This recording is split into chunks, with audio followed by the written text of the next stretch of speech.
Tom Burke chairs and was founding director of E3G, experts on climate diplomacy and energy policy, and was a government advisor on climate change. Welcome to the programme. How are you?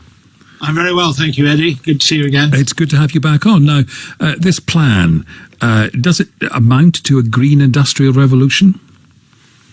I think that's a bit of an overstatement. It amounts to a to-do list for getting a green industrial revolution, but it doesn't actually set out the pathway by which all of these ideas are going to be delivered to us. And so hopefully we'll see that in the budget and in the promised white paper, energy white paper, we'll actually see the pathways. But there are a lot of ideas here that will help us get on the right way to both a green, as it were, economic recovery, the green industrial revolution, but also to meeting our target to achieve a net zero energy system by 2050.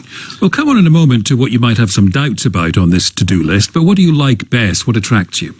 Well, I like best, I think, the recommitment to extend the period for the Green Homes Grant so that people will be able to bid in to get government support to insulate their homes, which will get their energy bills down as well as reducing carbon emissions. So I think the fact that that's been extended for 12 months really gives us a chance to get that system up and running at scale. I think that's very important.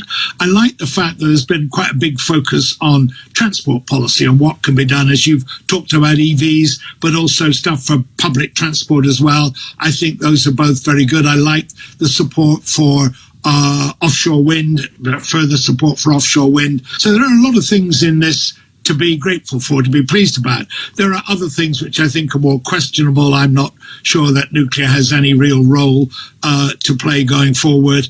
I think there's a real question mark about who's going to pay for carbon capture and storage and how that's going to be paid for, although the technology is there. So there are some things I'm less keen on, but overall I think at least we've got a clear sense of direction, and that will help to mobilise private money as well as public money.